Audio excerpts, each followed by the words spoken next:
Now I'm going to draw for you the circle of fifths, and this is important to know for all instruments. It starts with a circle, and if we think of this like a clock, C is where 12 would be. Then you can think 5 letters forward, counting the first letter, and that's going to be 1 o'clock. So G, 5 more, 1, 2, 3, 4, 5. D, and that should take you down to 6 o'clock.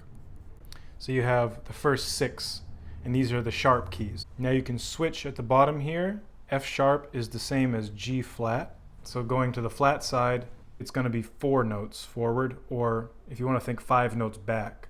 So counting in reverse, it would be C, B, A, G, F. And that's 11 o'clock if you're thinking of the clock. All of these letters around the circle represent key signatures, specifically for the major scales. Now we're going to fill in the sharps and flats for each key. C has no sharps and no flats, and on the piano that means all white keys. G major has 1 sharp,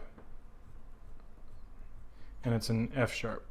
And again, it's helpful to think of the clock because starting at least after C, you have 1 o'clock, 2 o'clock, 3 o'clock, 4 o'clock, 5 o'clock, 6 o'clock, and that refers to the numbers of sharps.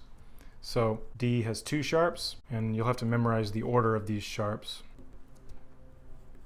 and the order of flats. Going to the flat side, we'll fill in the flats.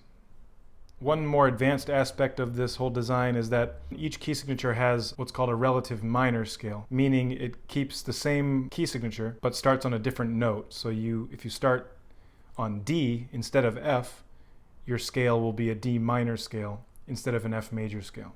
So I'm going to draw another circle to show that these are different scales, but that they share the same key signature.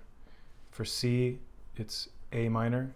For G, it's E minor. For D, it's B minor. So again, to make this clear, these are the major scales, and these are the minor scales. The relation between this minor scale and the major scale is that they're 3 notes apart.